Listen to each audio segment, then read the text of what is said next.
મોરબીના હળવદમાં છરી સાથે સોશિયલ મીડિયામાં વાયરલ કરનાર બે ઇસમોને પોલીસ કાયદાનું ભાન કરાવ્યું છે। હળવદમાં જાહેરમાં છરી સાથે વિડીયો ઉતારી સોશિયલ મીડિયામાં વાયરલ કરનાર બે ઇસમોને હળવદ પોલીસે અટકાયત કરી તેમને વિરુદ્ધ કાર્યવાહી કરવામાં આવી હતી। આ વિડીયો સણેશ્વર રોડ પર આવેલા બગીચામાં બનાવવામાં આવ્યો હતો અને સોશિયલ મીડિયામાં વાયરલ કર્યો હતો।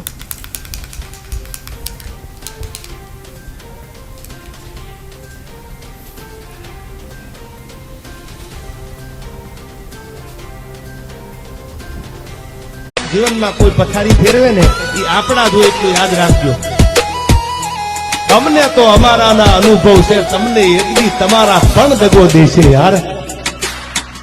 બાકી તમારી મારી પથારીની કોઈને ખબર ન હોય। આપડા પછી લડવું હોય તો આવજે ચાર છોકરીએ ઉભો નહીં થવા દઉં જોજે એક લાકડીએ